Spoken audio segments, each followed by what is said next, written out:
Wow, Kevin Sullivan, they spell his name exactly like everybody spelled their name earlier. And stop it. My God, stop this. This is embarrassing now. Yeah, it is. It's absolutely embarrassing. Well, what do you think Mike Rotunda thinks of Firefly Funhouse?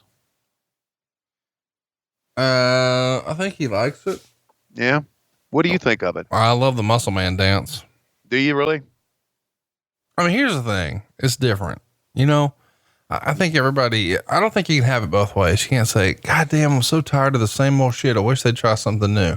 Right. Then they try something new and I was like, oh, it fucking sucks. Like, well, hang on. Let it play out. Let's just. Well, a lot of people feel it's the best thing they're doing right now. And I can see that. Let's talk about the show we're watching here. The hot news from the Torch, where he recapped this. He says, the last several months ratings have been plummeting. The recent Clash 7 drew far less than the goal of a 5 rating. And this prompted the NWA to look back at their records to see what the problem could possibly be. They found it. Ratings started to fall immediately after Davy Crockett was taken off the air. Now, of course, now I realize, oh, this is the satire section. See, I didn't know that a minute ago when I was CBS. I forgot that the old Torch just legit made shit up just to be funny. Oh, to be funny, not just to perpetrate lies. Right. I mean, yeah, I was trying to be entertaining. Okay. Like we are here on the show. Right. I get that, but we are entertaining and they weren't. That's hurtful. Yeah. Recapping this show. This is in the news section, not in the satire. Forgot that was in there. Okay. My apologies. Clash of the Champions 7 aired on July 15th on TBS for 3 hours and drew a very disappointing 3.8 rating as the NWA was looking for at least a solid 5. Right. And the reaction seemed split between those who thought it was a good show and those who didn't. The show opened with Hayes and Jimmy Garvin, the new Freebird, pitting the Dynamic Dudes in the tag tourney semifinals. Ranger Ross pinned the Terrorists. Great Muta's Dragon She demo was interrupted by Eddie Gilbert, who threw fire at Muta, but missed and hit Trent Knight instead. The Ding Dongs debuted and beat Cougar J, which is your new nickname, and George South. The Midnight Express pinned the SST, the Samoan SWAT team, when the Warriors interfered, advancing the Midnights to the finals of the tag tourney. Williams and Gordy fought to a double count out in 100-degree plus heat, which was just too much for these men.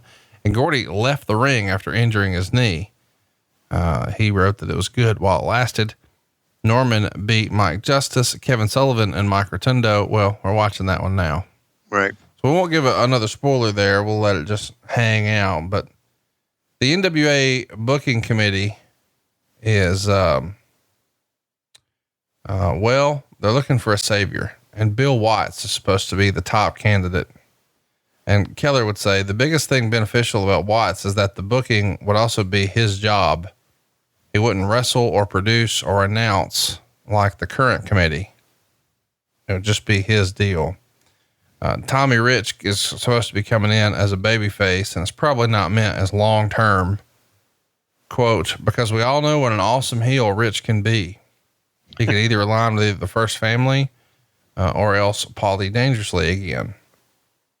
The NWA Power Hour is going to debut on Friday night on June 25th. And Wade would say it's basically what NWA main event should be.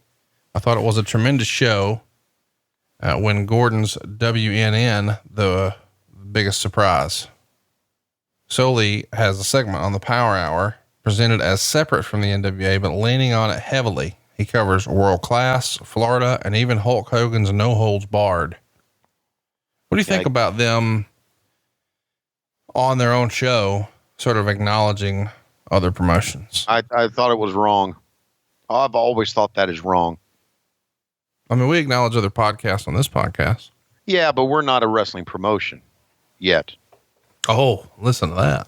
We're not. I mean, but God, I've talked about it so many times. It goes back to Coke and Pepsi. Back then, Vince McMahon was Coke, and they never referenced Pepsi, and Pepsi would always reference Coke. So it's like McDonald's.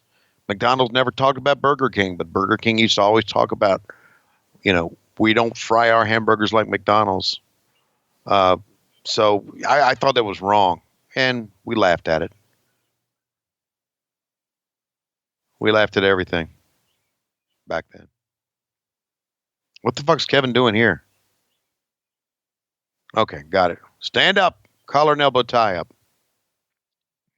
Thought maybe he had blown up by standing up.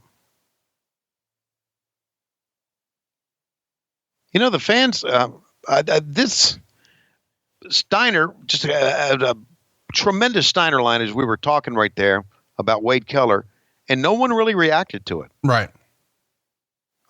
So either the Steiners were really not over at this point, or everybody is so hot and just about melted at ringside because it is a miserable night.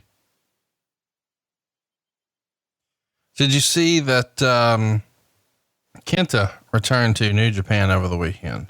I did not. Did you see that Okada beat Chris Jericho over the weekend? I did not. Did you see that Triple G knocked a motherfucker out over the weekend? I did not. Did you see that Tony Ferguson stopped Donald Cerrone when his eye closed up because he blew his nose after he had a broken nose? Okay. No. While you're are following this stuff, I'm I'm doing baseball. So did you see that the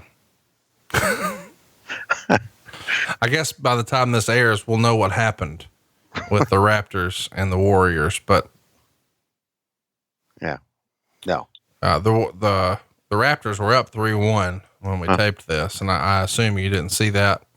I feel like everybody had all their money on the Warriors. Supposedly Marty Jannetty even bet 13 grand on the Warriors, but that would make sense that somebody would come through and kick them through the barbershop window and the Raptors would win.